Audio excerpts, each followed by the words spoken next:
Efésios 5, de 1 a 17,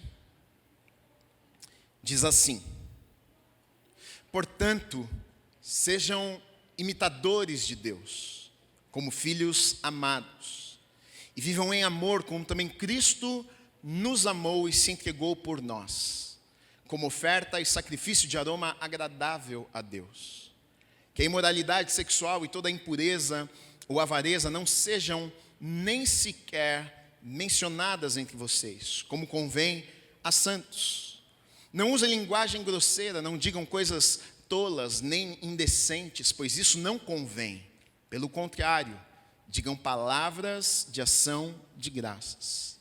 Fiquem sabendo disto: nenhuma pessoa imoral, impura ou avarenta, porque a avareza, a idolatria, tem herança no reino de Cristo e de Deus.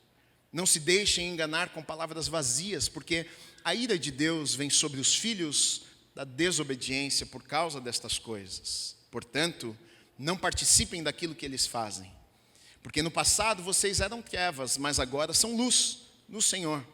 Vivam como filhos da luz, porque o fruto da luz consiste em toda bondade, justiça e amor, tratando de descobrir o que é agradável ao Senhor.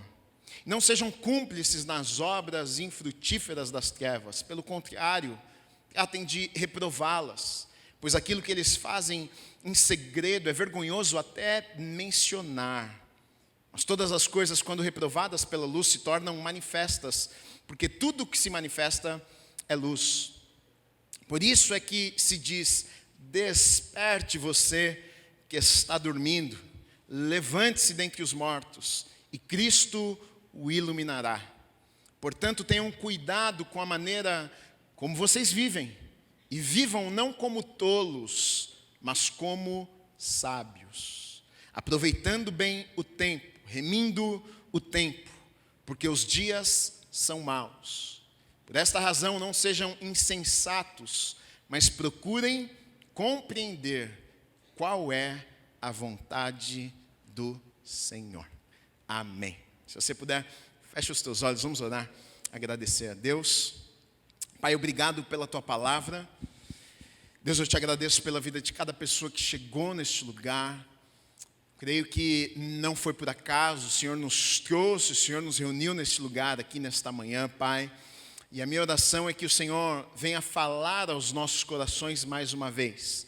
Que o Senhor venha tratar as nossas vidas, que o Senhor venha nos inspirar nesta manhã, Pai. Para que possamos sair deste lugar diferentes de como chegamos aqui.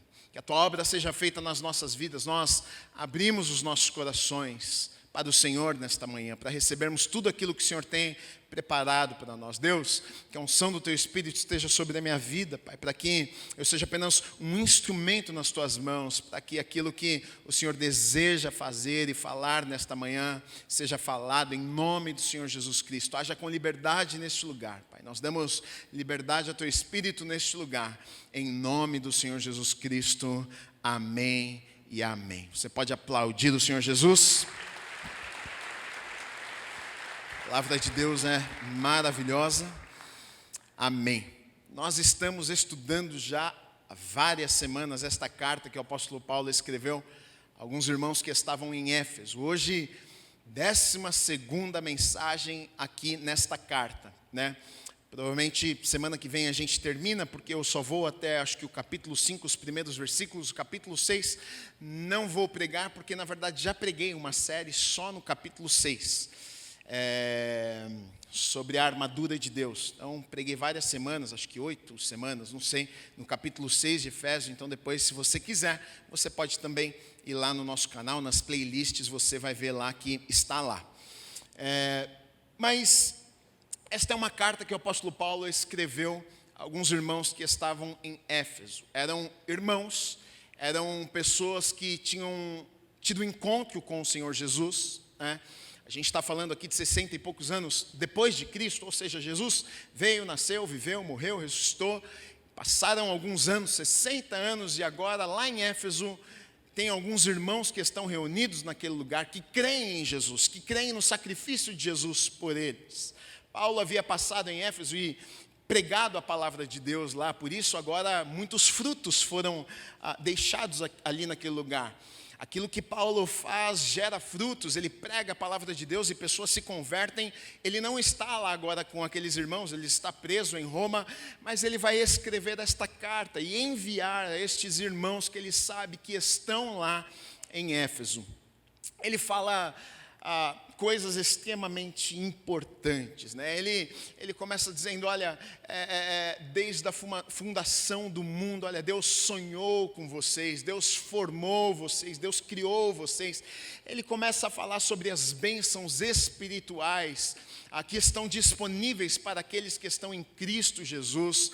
Não bênçãos materiais, mas bênçãos espirituais. Ele começa a explicar para aqueles irmãos como é que Deus fez para redimir o seu povo, como é que Deus fez para perdoar os pecados. Então ele explica que foi por conta de Jesus, foi através do sacrifício de Jesus que tudo isso acontece.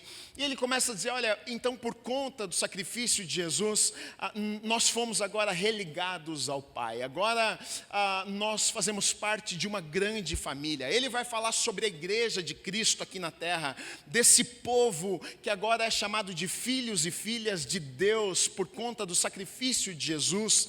Ele vai dizer, olha, antes de dois povos, né, judeus e gentios, mas agora Deus de dois povos faz um povo. Agora é a igreja de Jesus, é o corpo de Cristo. Agora é todos aqueles que creem em Jesus, agora fazem parte de uma grande família. E nós estamos incluídos também nisso aqui. Ele fala sobre as bênçãos, ele fala sobre agora sermos herdeiros das promessas de Deus por conta do sacrifício de Jesus. No capítulo 4 ele vai falar muito sobre a unidade da igreja. Agora a gente tem que viver em paz, agora a gente tem que amar os nossos irmãos. Ainda no capítulo 4 ele começa a falar muito sobre o comportamento do cristão. Ele vai falar com aqueles irmãos e dizer, olha, então já que tudo isso aconteceu, então já que vocês foram resgatados, então já que vocês foram perdoados, então já que agora vocês receberam uma nova chance, uma oportunidade, agora que vocês fazem parte desta família, agora que vocês são filhos e filhas de Deus, ele vai dizer, então, vivam de maneira digna, vivam de acordo com o título que vocês carregam, com o nome que vocês carregam, se são cristãos, pequenos cristos, seguidores de Jesus, então vivam de tal maneira. Então ele vem apresentar, na verdade, uma maneira de se viver. É claro que impossível seria falar de todos os aspectos da vida, mas ele pontua algumas coisas. E na verdade o que ele está querendo mostrar para aquelas pessoas, através de alguns exemplos que ele dá, através de algumas atitudes que ele fala, o que ele está querendo dizer para aqueles irmãos, de forma resumida, é o seguinte, olha, vocês precisam entender que existe uma maneira que o cristão deve caminhar. O cristão, ele não anda mais da mesma forma que ele andava antes de ter tido um encontro com Cristo. O cristão, ele não fala mais as mesmas coisas que ele falava antes de ter tido um encontro com Cristo. Então ele vem apresentar um novo estilo de vida. Ele vem dizer para aqueles irmãos, olha, vocês não podem mais viver da maneira que vocês viveram até aqui. E extremamente importante, porque às vezes as pessoas pensam que nada muda, nada mudou, e na verdade não é isso, tudo muda. Quando nós temos um encontro com Deus, na verdade, a nossa maneira de ver o mundo, a nossa maneira de enxergar as pessoas, a nossa maneira de tratar com as pessoas, tudo muda, tudo deve mudar. Agora a nossa maior referência não é uma pessoa que nós gostamos. Agora a nossa maior referência, a busca das nossas vidas não é nos parecermos com um amigo que a gente adora e acha legal. Não é com uma pessoa que a gente gosta muito, mas agora, para a vida do cristão, a busca do cristão deve ser todos os dias se tornar mais parecido com o seu Senhor Jesus. E no capítulo 5, o apóstolo Paulo, ele começa dizendo exatamente isso. Ele diz, portanto, sejam imitadores de Deus, como filhos amados. E vivam em amor, como também Cristo nos amou e se entregou por nós, como oferta e sacrifício de aroma agradável a Deus. Ele começa aqui o capítulo 5 dizendo o seguinte, olha, eu fico lendo e pensando, acho que ele está dizendo o seguinte, vocês não têm desculpas. Vocês não têm desculpas. Porque a gente podia muito bem dizer assim, mas sabe o que é? Eu fiz porque eu achei que era assim. Eu fiz porque eu vivi assim, porque eu não sabia como é que se vivia. Então fui lá e fiz, eu fui lá e vivi, eu fui lá e fiz do meu jeito. Mas ele está dizendo o seguinte, não, vocês têm um exemplo. Vocês têm para onde olhar. Vocês não têm desculpas. Não é que eu estou pedindo algo de vocês e vocês não têm uma referência. Vocês que têm que descobrir, ficar tentando acertar, errar e aí se acerta que, puxa, acho que errei. Não, ele está dizendo, vocês têm para onde olhar, olhem para Deus. A referência, na verdade, para vocês deve ser Jesus Cristo. O que é que Jesus fez? Como é que Jesus viveu? Como é que Jesus se comportou? Na verdade, a busca do cristão deve ser todos os dias se parecer com o nosso Senhor, Jesus.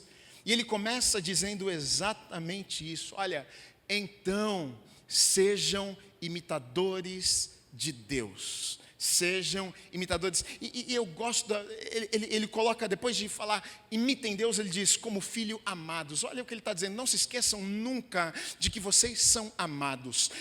Vocês vão imitar Deus, mas vocês estão imitando alguém que ama vocês e que deu tudo por vocês. Alguém que se entregou o seu único filho por vocês, porque amou vocês. Ele ama tanto vocês, que ele entregou o único filho para morrer por vocês, para que então vocês pudessem se relacionar mais uma vez com ele agora, porque antes isso não seria possível. O pecado faz separação entre o homem e Deus, então não poderíamos nos relacionar com Deus. O pecado nos afastaria de Deus, mas porque ele nos amou, então ele sacrifica o seu único filho para que hoje nós pudéssemos nos aproximar dele e sermos imitadores.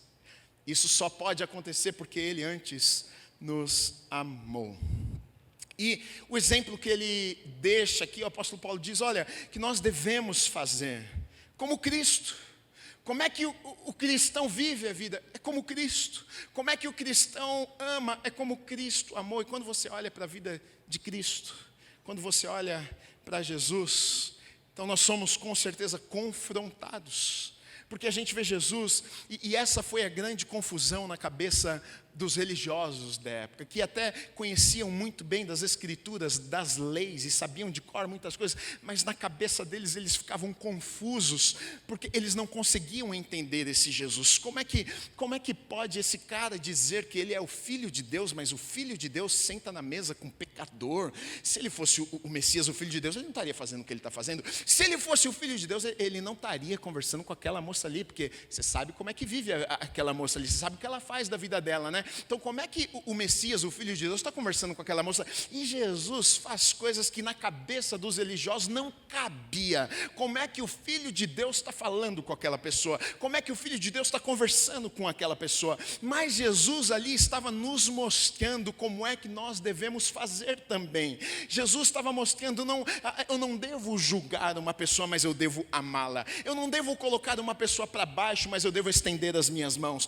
Eu não devo diminuir uma pessoa, mas eu devo abraçá-la e estender amor e compaixão com as pessoas. Enquanto os da lei, enquanto os religiosos queriam apedrejar uma mulher, essa passagem é conhecida e claro, eles estavam embasados na lei. Eles foram para Jesus e disseram, olha, essa mulher foi pega em adultério, vamos matá-la, apedrejá-la. Na lei diz que nós podemos fazer isso. Jesus, você conhece a história, ele está ali e escrevendo na areia, ninguém sabe o que ele está escrevendo na areia. Um monte de gente acha um monte de coisa, mas a verdade é que ninguém sabe que Jesus estava escrevendo na areia. Ele estava escrevendo alguma coisa ali de cabeça baixa e as pessoas ali, e Jesus levanta os seus olhos e olha para aquelas pessoas, e os religiosos estão ali esperando, o que é que pegamos ele agora? Porque ele não vai anular a lei, e como é que ele vai mandar apedrejar a mulher? Eles estão tentando pegar Jesus, e Jesus levanta os olhos e fala com aquelas pessoas o seguinte, gente, quem nunca pecou aqui? Quem não tem um pecado? Então fiquem à vontade, vontade, pega a pedra e atira nessa mulher. Aí eu acho que um olhou para o outro e falou assim, rapaz, lembra que ontem eu pequei, você pecou, pecamos, e não tem jeito. E as pedras foram caindo, e as pessoas foram indo embora. As pessoas não compreendiam o comportamento de Jesus. Enquanto estavam julgando, Jesus estava amando. Enquanto estavam apontando o dedo, Jesus estava dizendo, tem uma chance para você. Não é que ele era conivente do pecado, muito pelo contrário, ele veio para morrer, para pagar os nossos pecados. Mas tanto que para essa mulher, Jesus diz o seguinte, filha, vai e não peques mais. Ou seja, viva uma vida diferente. A vida não acabou para você. Se você se arrepender, existe ainda uma oportunidade de Deus para a tua vida. Pode ser diferente daqui para frente. Talvez a tua vida tenha sido uma desgraça até aqui, mas se você fizer escolhas diferentes daqui para frente, a história pode mudar. Deus pode te abençoar. Deus pode fazer coisas novas na sua vida. Então Jesus, ele vem mostrar um lado que os religiosos não conheciam. Pecou, tem que pagar, hein? Pecou, põe lá para fora. Errou, joga fora. E Jesus janta na casa de pecador, de cobrador de imposto, de gente que a sociedade rejeitava. E os religiosos e as pessoas estão pensando, como é que o Filho de Deus faz algo assim? E muito tempo, por não olharmos para Jesus, fizemos como igreja até muito do que os religiosos fizeram também. Achamos que tínhamos o direito de nós mesmos apontar e julgar e querer corrigir a vida das pessoas, enquanto a nossa função e o nosso papel era estender a mão e dizer, posso te ajudar? Como é que eu posso te ajudar? Deixa eu te dar um abraço, deixa eu amar você, como é que eu posso servir a tua vida? A gente olha Jesus fazendo isso, a gente olha Jesus sentindo compaixão das pessoas, a gente olha Jesus e vê Jesus, alguém que perdoa, alguém que diz, não, tem uma segunda chance, a vida não terminou para você, pode ser diferente a partir de hoje. Eu sei, você viveu até aqui assim, desse jeito, mas não precisa ser assim para sempre. E muitas vezes, por não olharmos para Jesus, fazemos diferente. Então o apóstolo Paulo está dizendo o seguinte, olha, posso deixar uma lição com vocês? Olhem para Jesus, imitem Jesus, vejam como é que ele fazia, vejam como é que ele se comportava, veja como é que ele tratava as pessoas, veja a compaixão que ele sentia pelas pessoas, veja a empatia que ele tinha pelo próximo, veja com quem ele se importava, veja como ele tratava as pessoas independente da raça, independente da classe social. Para ele não tinha diferença, era gente, era pessoa. Olhe para Jesus, veja como ele fazia e seja um imitador. Faça como ele faz, faça como ele fez. Então, na verdade, isso aqui o apóstolo Paulo repete muitas vezes. No capítulo 4 ele diz o seguinte, olha, no versículo 20, aprendestes de Cristo. No versículo 21 ele diz, o tendes ouvido. Versículo 21 ainda ele diz, nele fostes instruídos. Então ele está dizendo, é como se ele estivesse dizendo, olha, não tem desculpa, vocês ouviram, vocês viram, vocês aprenderam, vocês olharam, então continuem olhando, continuem imitando Jesus. É assim que vocês devem viver a vida de vocês. Então, eu não quero ser repetitivo, porque ele vai falar aqui, nos versículos que nós lemos, de alguns erros, de alguns pecados. Ele vai falar, não faça isso, não faça aquilo. Como ele já havia falado no capítulo 4 também. Não viva assim, não faça aquilo, não peque assim, não seja essa pessoa e tal. O que ele estava dizendo para aqueles irmãos é o seguinte, olha, vocês não devem viver mais da maneira que viviam. Se vocês são cristãos, se vocês tiveram um encontro com Jesus, vocês não devem mais viver da mesma maneira que vocês viviam. Olha o que ele diz, que a imoralidade sexual e toda a impureza ou avareza, que é amor ao dinheiro, não sejam nem sequer mencionar, nem passe perto de vocês, é o que ele está dizendo. Que nem passe na cabeça, que não seja realidade no meio de vocês. Ele diz, como convém a santos. Ele está dizendo o seguinte, gente, tem coisa. Santo, o que é santo? Ah, Gui, mas eu não sou um santinho. Santo é aquele que é separado, Então, ele está dizendo, vocês são separados para Deus. Vocês são santos. Todo cristão é santo, é separado para Deus. É claro que existe um processo de santificação que acontece na vida do cristão todos os dias. Mas no momento que aceitamos a Jesus, fomos feitos santos. Fomos purificados, justificados pelo sangue de Jesus que lava as nossas vidas. Deus olha para nós e nos vê santos, separados para Ele. Ele está dizendo o seguinte, olha, não convém que os santos vivam desta maneira. Ele está dizendo, tem coisa que não combina com crente. Tem coisa que não convém, é o que ele está dizendo aqui. E eu acho interessante a maneira que ele coloca, é claro que ele está falando de pecados aqui, mas não necessariamente um pecado, porque tem coisa que nem pecado é, mas que também não convém. Não convém, não combina com a tua vida. Não combina, você é cristão, não cabe, é fora, está desencaixado, não tem nada a ver. Você se converteu já há algum tempo, você sabe que isso começa a acontecer. Você vivia um estilo de vida, você tinha alguns hábitos, e aí você começa a se relacionar com Deus. Eu não estou falando de religião, estou falando com Deus. Você começa a ler a Bíblia, você começa a buscar Deus. De repente você começa a sentir que tem coisa que já não combina com você. Você é outra pessoa, aquilo ali já não, você fala, isso aqui não, acho que não é legal. E ninguém nem te pediu para você deixar de fazer aquilo, ou deixar de fazer isso, ou fazer tal coisa, mas você começa a entender, isso aqui não tem a ver com essa nova realidade, isso aqui não tem a ver com essa nova identidade, eu sou uma nova criatura agora, essas coisas que eu vivi até aqui já não combinam mais, e é o que ele está dizendo, olha, tem coisa que para os santos não convém. Aí ele vai dizer o seguinte, não usem linguagem grosseira, não digam coisas tolas, nem indecentes, pois isso não convém. Ou seja, ele está falando até de coisa que nem pecado é, mas falar coisa feia não convém para o crente. A gente tem que se policiar, porque às vezes nem pecado é, mas não convém, não vai abençoar, não vai, é melhor não falar, é o que ele está dizendo aqui. Indecentes, pois isso não convém, pelo contrário, digam palavras de ação de graças. Imagina uma pessoa que sabe que você, e não estou dizendo que a gente faz as coisas pelos outros, mas imagina uma pessoa que sabe que você é cristão, mas você fala do jeito que eu falo, isso aqui é crente, filho? Gente do céu. Você age do jeito que eu falo, é possível não, isso é crente mesmo? É lá da mormon, eu falei, sujou. Vou lá falar com o pastor.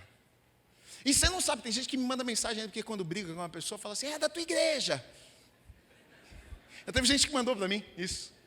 Acho que a menina brigou com o cara, sei lá, ele, não sei o que ele fez com ela. Eu mandei, é da tua igreja. Tem que falar. Falei, amém, vou brigar com ele. Porque as pessoas esperam. Às vezes nem o crente espera, mas o de fora espera. Que aquele que se diz crente se comporte diferente. Haja diferente, fale diferente. Todo mundo pode xingar, mas se o crente xinga, opa, crente, hein? Porque as pessoas esperam que a gente haja diferente. Então Paulo está dizendo, olha, estas coisas não convêm, não é nem questão de certo e errado, e aí é onde entra a questão até de sabedoria, de Deus dar a nós sabedoria. Porque tem coisa que não é o pastor que vai falar para você, isso você pode, hein, filho, isso você não pode, isso, é sabedoria, o que eu devo ou não devo, o que eu devo ou não devo falar, como eu devo ou como eu não devo agir. Então Paulo está apresentando um novo jeito de se viver como cristãos. 1 Coríntios, ele fala aos Coríntios também sobre isso, né? Sobre não convém, ele usa o mesmo termo, que ele diz o seguinte, olha, todas as coisas, em 1 Coríntios 6,12, todas as coisas são lícitas, mas nem todas convêm. Todas as coisas me são lícitas, mas eu não me deixarei dominar por nenhuma delas. Ou seja, ele está dizendo de coisa que nem errado é, que nem pecado é. Que talvez você olhe e fale assim, tudo bem, tá bom, não é errado, mas a minha pergunta é, convém? É bom? Pode não ser pecado, mas convém.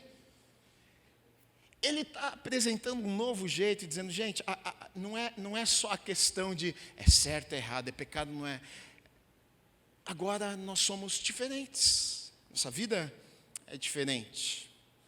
Então, ele na verdade, ele é bem repetitivo aqui, ele frisa bem essa questão, ele fala sobre o comportamento, ele diz, olha, não participem, ou seja, aqueles que não servem a Deus, eles fazem mesmo coisas que nós não devemos fazer, mas ele está dizendo, olha, não participem daquilo que eles fazem, sabe? Deixe eles fazerem, o problema é de quem faz, você é responsável pela tua vida. Às vezes a gente se deixa levar, mas é porque todo mundo vive assim, todo mundo faz, todo mundo, e não é porque todo mundo faz que a gente tem que fazer. Então ele está dizendo, olha, no versículo 7, não participem, portanto não participem daquilo que eles fazem, porque essa não é mais a vida de vocês, tanto que ele diz, olha, portanto não participem do que fazem, porque no passado vocês eram trevas, mas agora são luz no Senhor, vivam como filhos da luz. Ou seja, essa era a vida que vocês viviam, mas essa vida ficou para trás, vocês agora vivem uma nova vida, não vivam mais como vocês viviam antes. Diga amém, igreja. Olha que a pessoa que está ao teu lado gravou, hein? Depois vai te mostrar. Você disse amém na hora que o pastor disse. Eu gravei. Está dizendo, ficou para trás. É nova criatura. Não vive mais da mesma forma que viveu até aqui. Tentando descobrir o que é agradável ao Senhor. Tratem de descobrir, e eu amo o jeito que Paulo coloca as coisas, porque tratem de descobrir o que é agradável ao Senhor, ou seja, tratem quem que tratem? Vocês que tratem de descobrir, vão descobrir, gente, ou seja, a responsabilidade de quem que é? De Deus? Não é sua, é minha. O problema é que a gente tudo espera, e aí irmão, estou esperando no Senhor. A gente espera tudo no Senhor. Até namorada, tem gente que está esperando o Senhor, está esperando, e não chegou. Porque tem coisa que... Vamos seguir. Às vezes a pessoa fala, pastor, está difícil. Na igreja eu falo, irmão, abre os olhos, adora de olho aberto, filho. Canta aqui, Senhor, aleluia. O Senhor é bom, e você está aqui, ó. Caçando a prometida, filho. Porque, ou você acha que Deus vai mandar lá na tua casa, lá vai cair na porta para você, meu filho, tem coisa que você tem que fazer, Deus não faz por você. As irmãs dizem, amém, pastor, está difícil.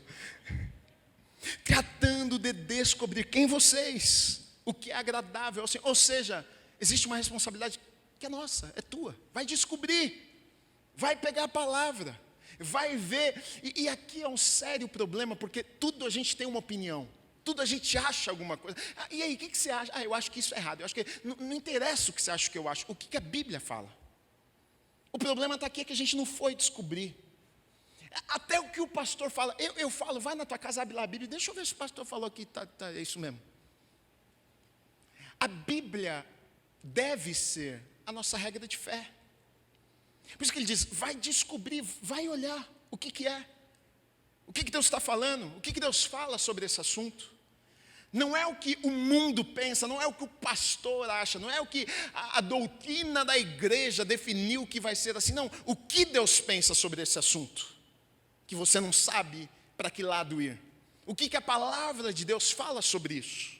Se você ler a Bíblia, você vai ver que Deus trata de todos os assuntos. Você vai ver que Deus fala de tudo. Deus fala de relacionamento, Deus fala de finança, Deus fala de trabalho, Deus fala de amizade, Deus fala de casamento, Deus fala de filhos, Deus fala de tudo. E para não deixar uns filhos rebeldes dizendo, também não avisou, né?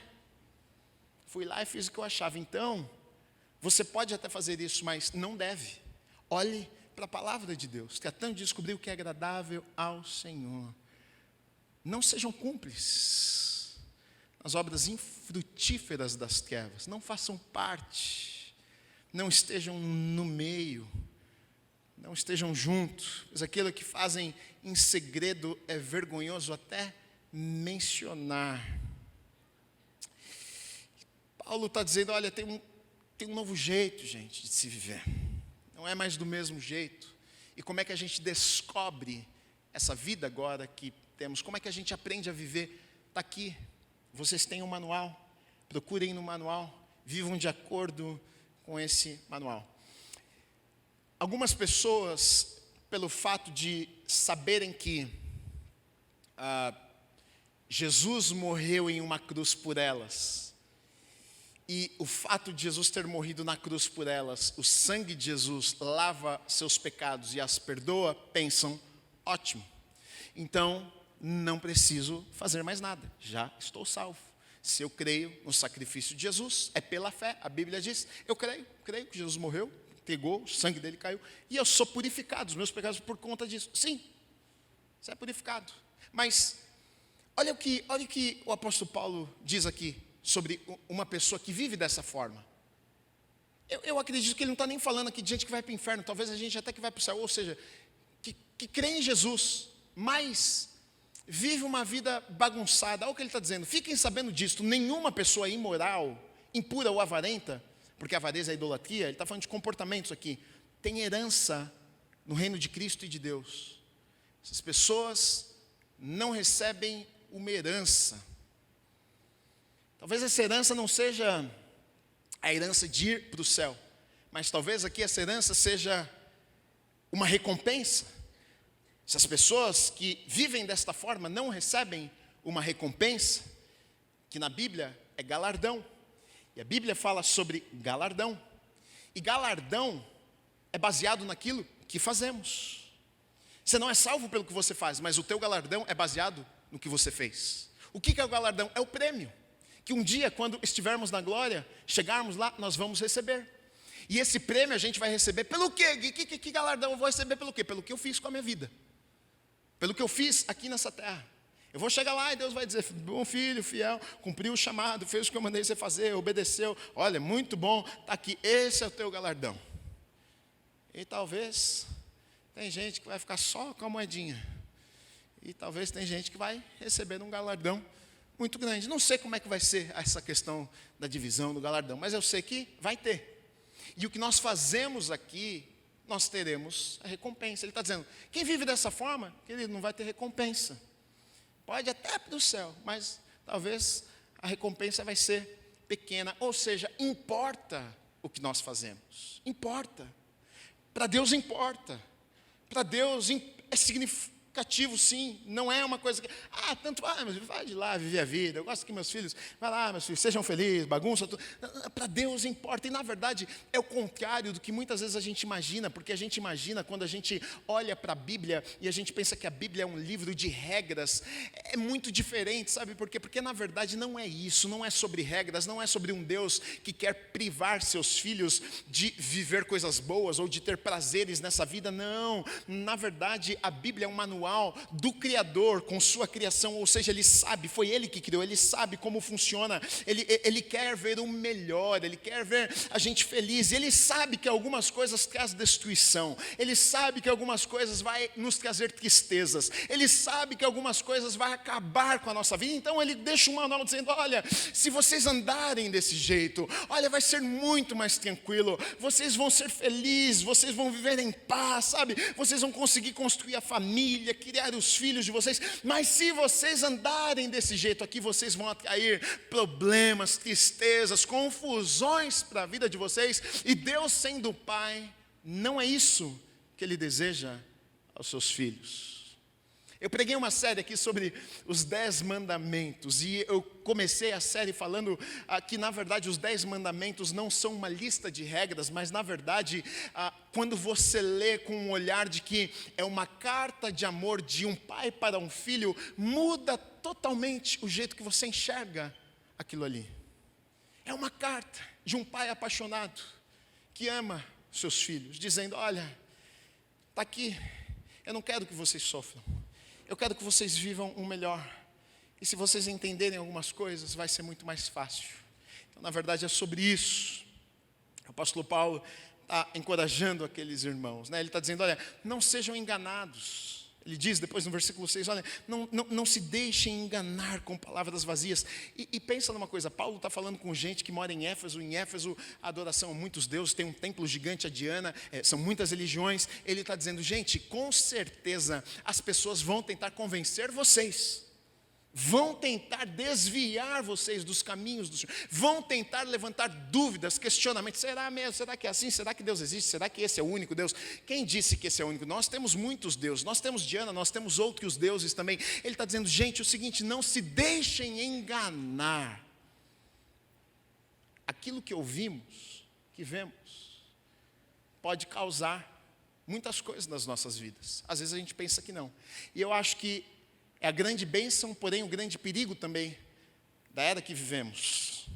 Porque a gente vive na era digital, onde está tudo aqui na tua mão. Você ouve, assiste tudo e todos que você quiser, a todo momento.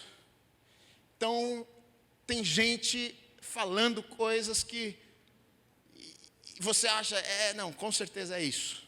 E às vezes não é. E você às vezes acredita, não, essa pessoa aqui, e às vezes não é. Ele está dizendo, não se deixem levar, não sejam enganados, cuidado com quem você segue, cuidado com quem você empresta os teus ouvidos, cuidado com quem você abre o teu coração, cuidado quem entra na tua vida, porque de fato aquilo que ouvimos, aquilo que vemos, nos influencia e pode sim, em algum momento, nos enganar. Então diz, não sejam enganados. Aí ele vai concluir esse assunto aqui, falando que existem, na verdade, duas maneiras de se viver. Tem dois grupos de pessoas aqui. Ele vai falar sobre os tolos e sobre os sábios. Ele vai dizer, olha, tem a maneira que os tolos vivem a vida deles, e tem a maneira que os sábios vivem a vida. E aí, vocês querem viver como? Vocês querem viver como os tolos ou como os sábios? Como é que vocês querem viver a vida de vocês? E ele vem mostrar, exemplificar como é que se vive um tolo e como é que se vive um sábio. Versículo 15, ele diz assim, portanto, tenham cuidado com a maneira que vocês vivem. Prestem atenção. Não é que a gente deve viver, presta atenção. Cuidado com a maneira que você vive, que você anda. Cuidado com as tuas escolhas, cuidado com as tuas decisões. Ele está dizendo, a maneira que vocês vivem, e vivam não como tolos, mas como sábios. Aí ele vai mostrar como é que vive um sábio. Ele diz, aproveitando bem o tempo, porque os dias são maus. Então um sábio, ele é alguém que aproveita bem o tempo, os dias são maus. Por esta razão não sejam insensatos, mas procurem compreender qual é a vontade do Senhor. O sábio é aquele que aproveita bem o tempo, que conhece a vontade de Deus. O contrário disso é o tolo. O tolo, o que é que ele faz? Ele desperdiça, ele despreza o tempo. Se você for parar para pensar, o maior bem que temos, o maior presente que recebemos de Deus é o tempo. É o tempo. Sem tempo, não há oportunidades. Sem tempo, não há chances. Sem tempo, não se pode dizer a uma pessoa que você ama. Sem tempo, não pode aproveitar as coisas que a vida nos traz de bom. Quando o tempo acaba, aqui nessa terra, acabou. O ser humano foi criado para a eternidade, nós somos seres eternos e Deus deu ao ser humano um tempo específico no meio dessa eternidade, dizendo aqui, olha, tem um período aqui que eu vou permitir vocês viverem aqui na terra, mas é por um tempo, não é a eternidade. A eternidade vocês vão passar comigo, mas um tempo, um momento, uma brecha aqui no meio da eternidade, vocês vão entrar e vão viver essa vida. Só que é muito curto, é muito rápido, é como um sopro. Passa e a gente nem vê. E às vezes o bem mais precioso que Deus nos deu, a gente desperdiça e a gente joga fora e vivemos como tolos, porque o tolo vive assim. O tolo não valoriza o tempo. O tolo, ele faz suas próprias escolhas, decisões, ele não está preocupado em perder o tempo, enquanto o sábio, o que ele faz é valorizar o tempo. Eu de verdade, eu acredito que, eu fico pensando assim, eu fico imaginando o diabo tentando destruir a vida de uma pessoa e ele chegando à conclusão, cara, não vou conseguir esse aqui, ele é meio terrível, mas ele é crente, ele crê em Jesus, esse cara aqui, eu não vou conseguir levar ele para o inferno. Mas eu penso que uma das estratégias do diabo não é só levar as pessoas para o inferno, mas uma das estratégias do diabo é roubar das pessoas aquilo que Deus deu para nós de presente. Ou seja, o diabo, às vezes não é nem que ele vai destruir a tua vida, mas ele vai fazer, sabe o que? Roubar aquilo que Deus te deu, que é o tempo. Aí então ele começa a levantar circunstâncias, então ele te apresenta para uma pessoa que não tem nada a ver para a tua vida, e ele sabe, ele vai ficar enrolado 10 anos com essa pessoa, ele vai ficar enrolado 15 anos com essa pessoa. Eu estou roubando o bem mais precioso, ele está achando que está tudo bem, eu vou roubar 10, 15, 20 anos, enquanto ele podia estar vivendo para Deus, enquanto ele podia estar cumprindo um chamado, eu estou arrancando, eu estou roubando aquilo, o bem mais precioso, o presente que Deus deu para ele. E a gente vai vivendo, achando que está tudo certo e que está tudo bem, que nada importa, vivendo como tolos, desprezando e desperdiçando o bem mais precioso que Deus nos deu. O tempo, se tem algo que nós não podemos controlar, é o tempo. O tempo não é como um filme que você está assistindo e o sono bate e você diz, vou dar um pause, termino amanhã. Minha esposa está cansada de fazer isso por mim. Não sei o que acontece. O filme começa e parece que me deram um sonífero. Eu durmo. Ela está cansada de assistir filme sozinha. Mas você acorda e vai, ih, dormir. Vou terminar esse negócio amanhã, estou com muito sono. Aperta o pause. Vai dormir. Daqui 5 dias, você fala, vou terminar o filme. O que você faz? Você vai lá e volta do lugar que você tinha parado. Na vida não tem como. Na vida não dá para dar pause. Espera aí, vou dar pause aqui, depois vou voltar para ver esse momento. Não, você perdeu o momento, esse momento nunca mais volta. Você perdeu a chance de dizer que ama uma pessoa, talvez essa oportunidade nunca mais você vai ter. Em velórios é cheio de pessoas que levam flores e dizem quão boa ou quão bom era aquela pessoa que está ali deitada. Mas que muitas vezes nenhuma vez na vida disseram para aquela pessoa quanto amava e quão bom ou quão boa era aquela pessoa. Não há mais tempo. Não adianta levar uma flor e dizer, palavras lindas, não está ouvindo mais nada. Ouvindo mais nada. Porque tempo não volta. O que foi muito bom ontem, ficou para trás, não tem como viver de novo. Nossa, estava uma delícia ontem, deixa eu voltar lá para aproveitar mais um pouco. Já foi, filho, já passou, não tem mais jeito. Aí, olha que coisa que o apóstolo vai dizer, que nós devemos fazer, que é a maneira que o sábio vive. Ele diz, olha, os dias são maus, o sábio ele aproveita o tempo. Aí ele diz, olha, por esta razão, não sejam insensatos, mas procurem compreender qual é a vontade do Senhor. O que o sábio faz? O que o sábio faz? O sábio procura descobrir qual é a vontade de Deus. E aí ele vai gastar o tempo de sua vida fazendo agora a vontade de Deus para a sua vida. Isso é como o sábio vive, como o tolo vive. Ele faz qualquer coisa. Ele faz o que dá na telha dele.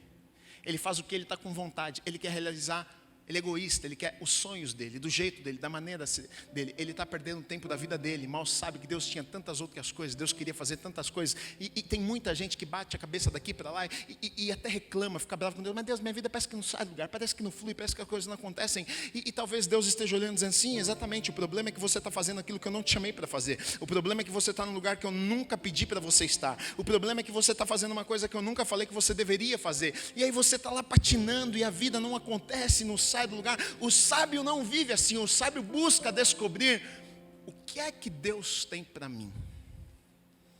E depois que descobre, gasta a sua vida naquilo que Deus tem para ele. É assim que vive o sábio. Onde você coloca tempo é o que você se torna. Não sei se você já pensou nisso. Inevitável. Passa tempo estudando, você vira uma pessoa mais culta, inteligente, com mais conhecimento. Passa tempo lendo a Bíblia, fica mais crente, conhece mais a Deus. Fica mais tempo na academia, emagrece. Não tem jeito. Onde você gasta o tempo, você se torna aquilo ali. Fica o dia inteiro no McDonald's, dá uma aumentadinha. Tá muito tempo no Mac, vamos reduzir um pouco.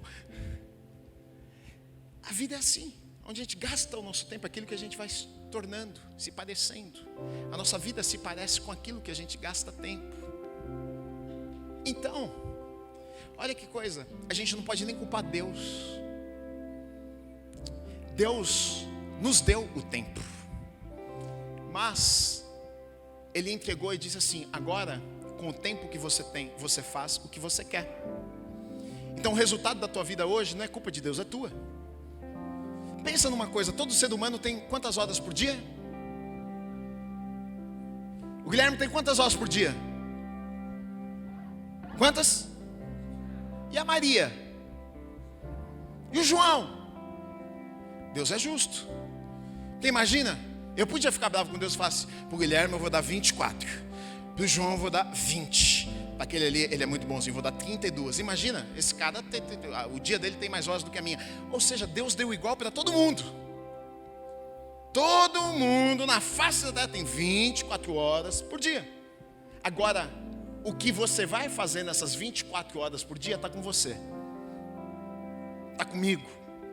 Aí depois a gente olha para a vida de algumas pessoas e diz assim: puxa, hein? Nossa, Deus abençoa, Deus só faz na vida dos outros, não faz na minha. Agora a minha pergunta é: olha para a vida dela e vê o que ela faz nas 24 horas que ela tem, e olha para tu e vê o que você faz nas 24 horas que você tem. Ei. Aplauda, essa foi boa demais, gente. Dá um tweet aí, pô. Caramba, eu me surpreendi aqui.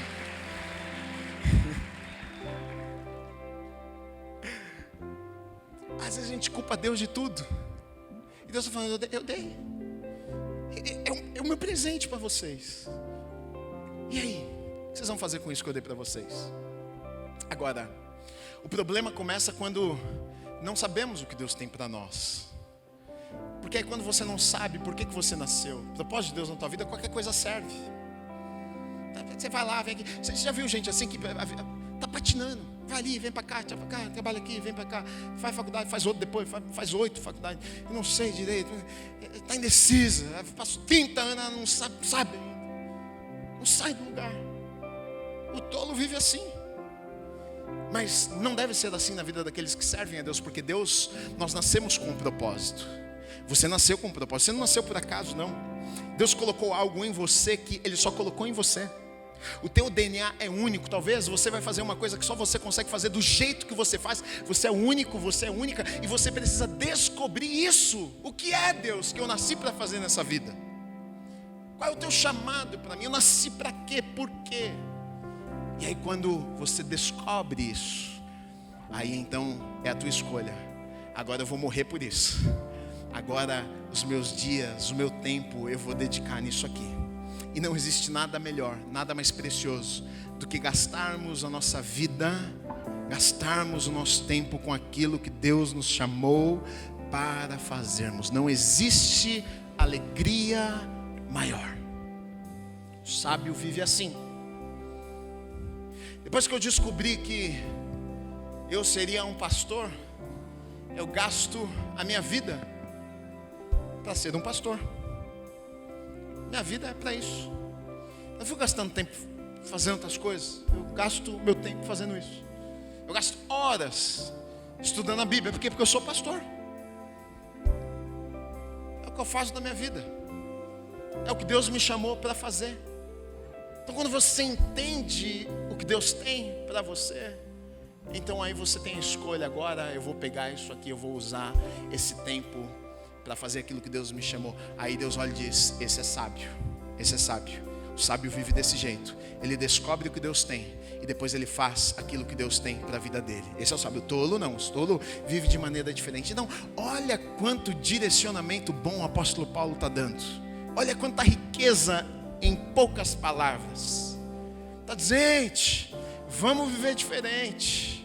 Gente, não vamos ver mais a vida do jeito que a gente viveu até aqui. Gente, a gente precisa mudar, a gente precisa dar um passo a mais, a gente precisa subir um degrau aqui.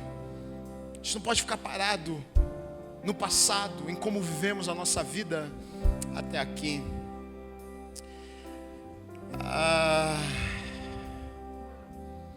Então, para recapitularmos, ele fala muita coisa boa. Eu até encorajo vocês, é muito bom, se você puder, pega a tua Bíblia com calma, depois vai lendo. Eu acho que é muito bom quando a gente estuda uma série juntos assim, porque você já tem uma né, você consegue visualizar melhor. Aí agora na tua casa você lê, esmiuça, lê, relê, anota, pega, né, você já conseguiu compreender um pouco do que está acontecendo aqui. Mas olha quanta coisa ele diz. Olha, sejam imitadores de Deus, imitem a Deus, vivam em amor como viveu Jesus Cristo, não andem mais como andavam antes. Sabe, tem coisas que não são erradas, mas não convém para aqueles que são santos, separados para Deus. O que você faz importa, sim, vai gerar, tem uma herança preparada para você, tem um galardão, tem um presente de Deus para a tua vida. Importa o que você faz nessa terra. Não viva como os tolos vivem, mas viva como os sábios, aproveitando o tempo, remindo o tempo, não desperdiçando o maior bem presente que Deus deu a vocês. O que você faz importa e determina a pessoa que você está se tornando. A tua vida hoje é resultado das tuas escolhas e como você gastou o teu tempo até aqui. Descubra qual é a vontade de Deus para você e gaste a sua vida fazendo aquilo que Deus te chamou para fazer, e você vai ser feliz.